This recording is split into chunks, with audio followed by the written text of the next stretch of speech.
de les millors proves que s'han fet a TV3 com a gran concurs. La frase maleïda. Era una prova de foc de camp. Endavant el repicó de la frase maleïda. L'èxit que va tenir demostra que va contactar amb l'audiència d'una manera molt profunda. Hosti, m'acaba de venir una frase maleïda que és molt friqui, no us la dic. No us ho dic. No saps de memòria? T'ho juro, em va quedar marcada. Digue, avui és el sant de la meva dona, però ella ja es pensa que no li regalaré res. Bueno, doncs mira, un tall que no posareu. Ja està, Avui és el sant de la... Avui és el sant de la meva...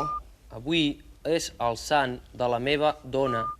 I segur que ella ja es pensa que no li regalaré res. Sí, senyor!